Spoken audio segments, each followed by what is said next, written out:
What's up mga kaservisyo? Welcome back again to my YouTube channel. Isang magandang umaga po sa inyo ngayon. Narito po tayo sa Bolinao, Poblacion, Pangasinan, na kung saan ang Giant Clam Capital City of the Philippines. So samahan niyo po ako sa bagong episode na ito dito sa bayan ng Pangasinan. Kasama ko po ang aking the one and only anniversary namin ngayon. So wala tayong ibang gagawin kundi mamasyal sa lugar na ito. So tara mga kaserbisyo, samahan nyo kami.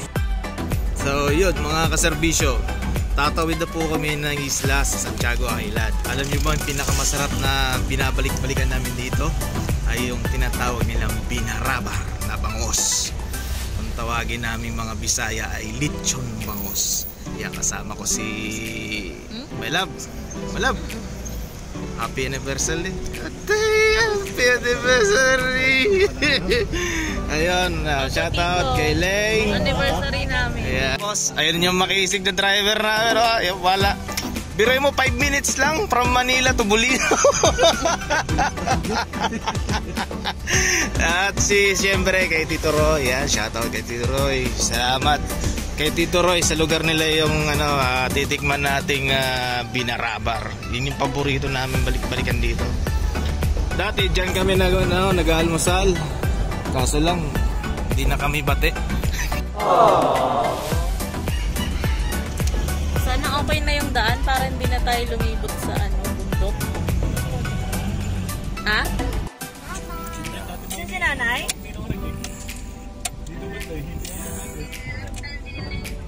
Sinanay, siya mo mo?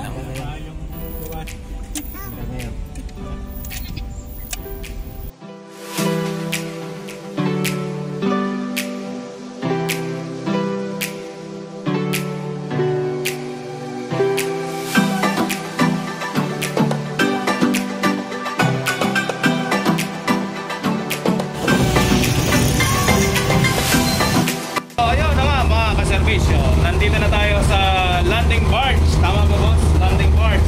At ang kapitan nila ay ito, minamay na obra niya, patawid dun sa kabilang isla. Ngayon kasama ko si Eagle 103. So nandito kami ngayon, tinutunghayan namin ngayon ang galaw at takbo nitong landing barge. Yan. Para ka na rin nasa isang malaking barko o vapor. Yan. Ganyan ang estado ng pamumuhay rito sa bayan ng Bolinao, Pangasinan.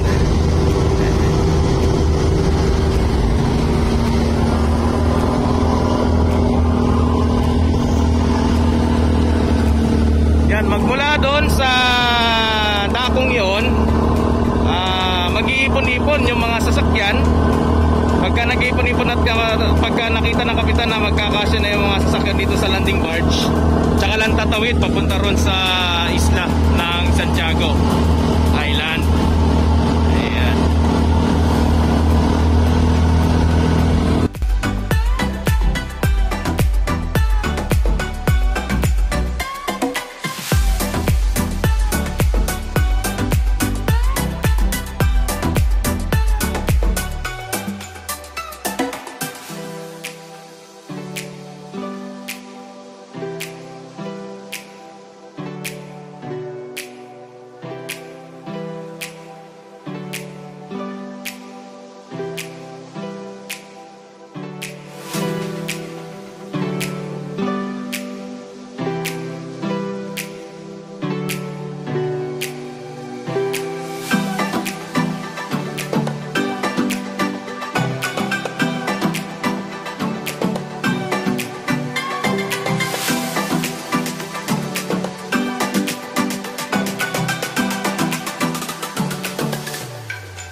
Bilog na bilog.